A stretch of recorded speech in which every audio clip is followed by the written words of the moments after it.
let's learn some interesting topics related to set.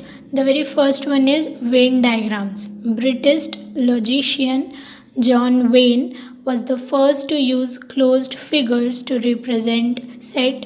Such representation are called Venn diagrams. Venn diagrams are very useful in order to understand and illustrate the relationship among set and to solve the examples based on sets. Okay, so here let's know more about Venn diagrams. हम लोग exactly क्या होता है, it's a closed figure. किसी भी closed figure के अंदर हम लोग जो किसी भी पर्टिकुलर सेट के एलिमेंट हैं वो हम एक क्लोज्ड फिगर के अंदर लिखते हैं. ओके, फॉर एग्जांपल यह इट इज़ गिवन सेट ए, उसके एलिमेंट क्या है 1 2 3 4 5. उसको क्या किया, एक ओवल शेप है, it is also closed figure, तो वो ओवल शेप के अंदर कैपिटल लेटर ए लिख दिया और उसके सेट ए के जितने भी एलिमेंट्स हैं वो हर एक एलिमेंट उस क्लोज्ड फिगर के अंदर लिख दिया. ओके, जो स्पेस है अंदर उतने में लिखना है, एक भी बाहर नहीं जाना चाहिए. अगर बाहर गया उस शेप के तो we will not consider that element as the element of set A. Okay, so where it is helpful, mostly जब हम दो सेट को कंपेयर करते हैं, उनके जो एलिमेंट्स हैं उनको कंपेयर करते हैं, तो ये हेल्पफुल होता है. हम डायग्रामेटिकली और इजीली समझ सकते हैं कि कौन से सेट के अंदर कौन सा एलिमेंट है. ओके, वो आपको धीरे धीरे समझेगा. So your example is, two examples are given. Second one is set B.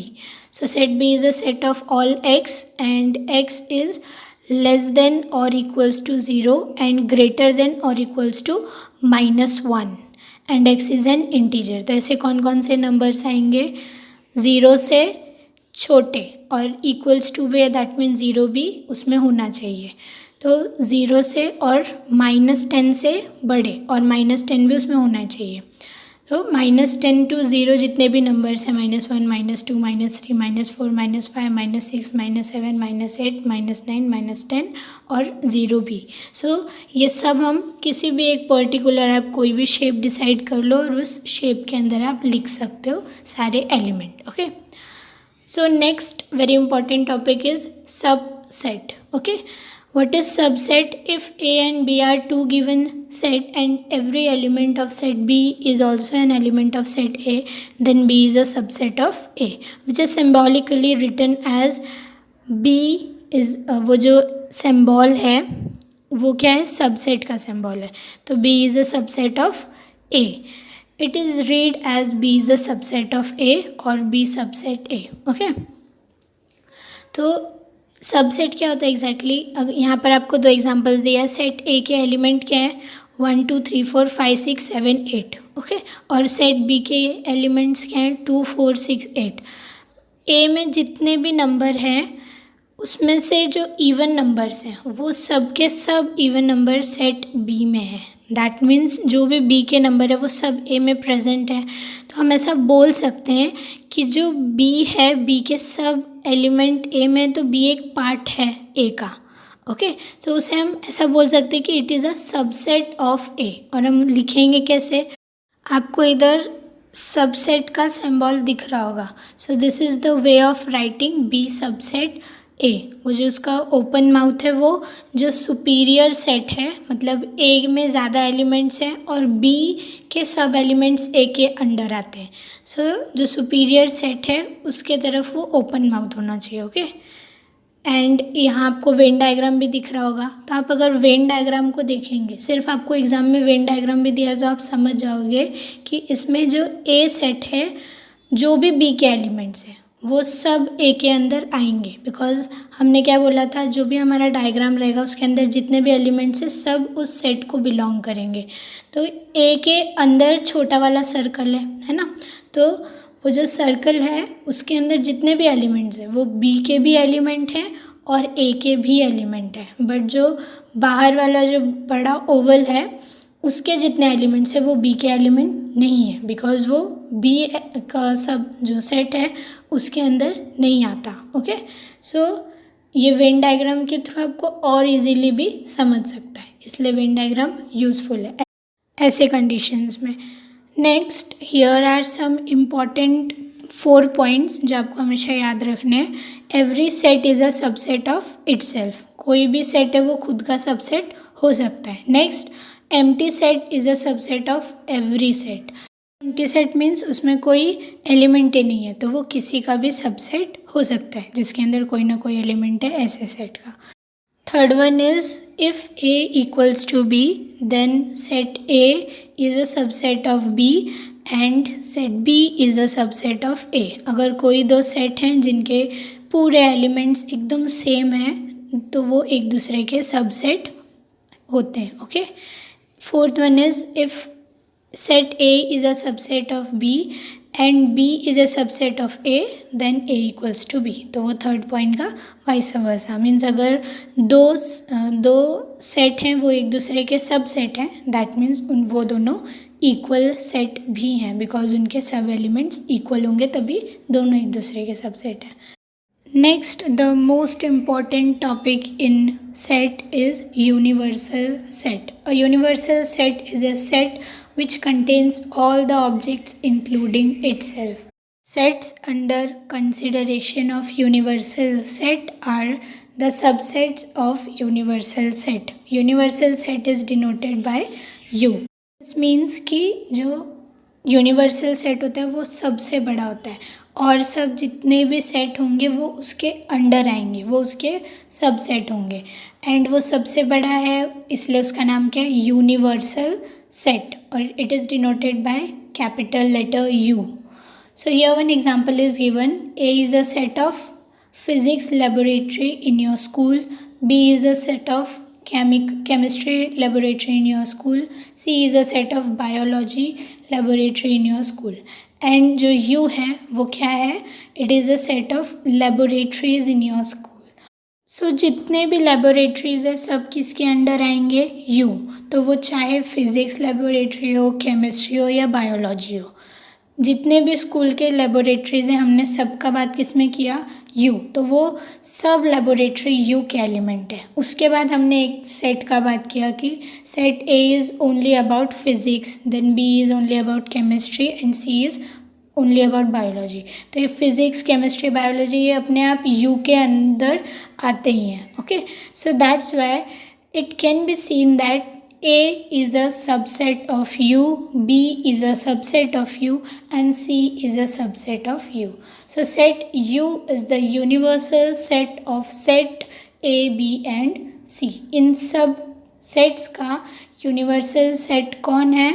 Set U. Because U के अंदर सब लेबोरेटरीज काउंट होंगे बट A के अंदर सिर्फ फिज़िक्स लेबोरेटरी, B के अंदर सिर्फ केमिस्ट्री लेबोरेटरी एंड C के अंदर सिर्फ biology laboratory. That's why A, B, C are the subset of set U. Okay. Universal set is a set that cannot be changed once fixed for a particular solution. तो universal set अकेला ही सबसे important रहता है इसलिए उसको हम change नहीं कर सकते क्योंकि और सब उसके अंडर आते हैं. Third, in Venn diagram generally universal set is represented by a rectangle. तो आपको हमेशा रेक्टेंगल इसके लिए यूज़ करना है यूनिवर्सल सेट के लिए अगर उस क्वेश्चन में यूनिवर्सल सेट का बात हो रहा है तो. Okay. So remember that and हमें हमेशा यूनिवर्सल सेट को यू से ही denote. Next very important one is complement of a set. If U is a universal set and set A is a subset of the universal set, then set of all the elements in U which are not in set A is called the complement of set A. It is denoted by A dash. वो जो ऊपर आपको दिख रहा है उसको हम A dash भी बोल सकते हैं. Otherwise it is read as A complement. Okay. A complement. तो A कॉम्प्लीमेंट होता क्या है? यूनिवर्सल सेट आपको समझा क्या होता है? जिसके अंदर सब सेट उसके अंडर कंसिडर कर सकते हैं हम लोग. ओके. तो सेट A वो यूनिवर्सल सेट का सबसेट है। हमने एक एग्जांपल ले लिया, सपोज़ वो लास्ट वाला एग्जांपल ले लेते हैं फिज़िक्स लैब का, केमिस्ट्री लैब, बायोलॉजी लैब। तो जो सेट ए है उसमें क्या है, फिज़िक्स लैब है, और यूनिवर्सल सेट में क्या है, स्कूल के जितने भी लैब्स हैं सब, okay, computer lab, physics, chemistry, bio, जो भी लैब्स होते हैं सब हमने यूनिवर्सल सेट में कंसिडर किया है। तो जो सेट ए है उसमें सिर्फ फिज़िक्स लैब की बात हो रही है, तो जितने भी स्कूल में लैब हैं फिज़िक्स लैब को छोड़ के वो सब कॉम्प्लीमेंट ऑफ सेट ए में आएंगे। देखा था सेट ए किसका सबसेट है, यू का, दैट मीन्स जो ए में एलिमेंट है वो सब यू में प्रेजेंट है। बट ऐसे बहुत सारे एलिमेंट्स हैं इसमें, बहुत सारे लैब्स हैं जो सेट ए में हम कंसिडर नहीं करें, क्योंकि हमने सेट ए में सिर्फ फिज़िक्स लैब की बात की है। तो वो सब किस में आएंगे, कॉम्प्लीमेंट ए में, okay, complement of set A में। So this was one of the example. यहाँ आपको एक और एग्जांपल दिया है। तो यहाँ पर क्या दिया है कि यूनिवर्सल सेट में 1 to 9 नंबर्स हैं, 1 2 3 4 5 6 7 8 9, एंड जो सेट ए है उसमें कितने नंबर्स हैं, 1 3 5 7, मतलब ऑड नंबर्स हैं, ओके, 1 3 5 7, 7 तक, 1 3 5 7, 9 नहीं है इसमें। Next, here set of elements present in U but not in A are 2, 4, 6, 8 and 9. तो जो एलिमेंट्स U में प्रेजेंट हैं बट A में प्रेजेंट नहीं है वो कौन कौन से, 2 4 6 8 9। तो वो जो एलिमेंट्स हैं उन्हें क्या कहा जाएगा, complement of set A, okay. इधर आपको वेन डायग्राम के थ्रू भी दिखाया गया है। जो रेक्टेंगल है वो क्या है, यूनिवर्सल सेट, इसलिए यू बाहर लिखा है।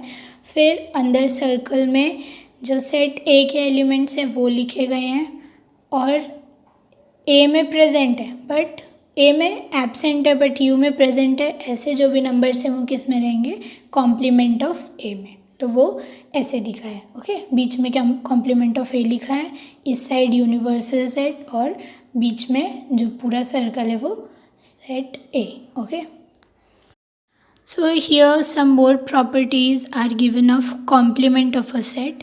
फर्स्ट प्रॉपर्टी क्या है, किसी भी कॉम्प्लीमेंट सेट का अगर कॉम्प्लीमेंट हमें फाइंड आउट करना है तो वो किसके इक्वल होता है, जो ओरिजिनल सेट है जिसका कॉम्प्लीमेंट के कॉम्प्लीमेंट हम फाइंड कर रहे हैं उसके इक्वल होता है, ओके। बिकॉज जो कॉम्प्लीमेंट में नहीं रहेगा वो किस में रहेगा, उस सेट में रहेगा, है ना। इसलिए complement of complement set A is equals to set A, and complement of empty set is U, क्योंकि एम्प्टी सेट में कुछ नहीं है तो वहाँ कुछ भी प्रेजेंट नहीं है, और यू में सब कुछ प्रेजेंट है, तो complement of empty set is U. Vice versa, complement of universal set is empty set. जब यू में सब प्रेजेंट ही है तो उसका एब्सेंट कुछ, उसमें कुछ एब्सेंट ही नहीं है, तो उसका अगर हमें आंसर फाइंड करना रहेगा तो वो एम्प्टी सेट ही आएगा, okay. Next is if A is a subset of U then A complement is also a subset of U. Why, because हमने ए कॉम्प्लीमेंट कहाँ से फाइंड किया है, यू से फाइंड किया है, तो वो भी तो उसका सबसेट होगा ही। Next, sets A and A complement do not have any common element. उनमें कुछ भी कॉमन नहीं हो सकता, क्योंकि उसमें जो एब्सेंट होगा वही कॉम्प्लीमेंट वाले में प्रेजेंट होगा। That's final, okay. So this was all about universal set, complement of a set. ये सब बहुत बहुत इम्पॉर्टेंट है सेट चैप्टर के लिए, ओके। होप आपको सब समझा होगा।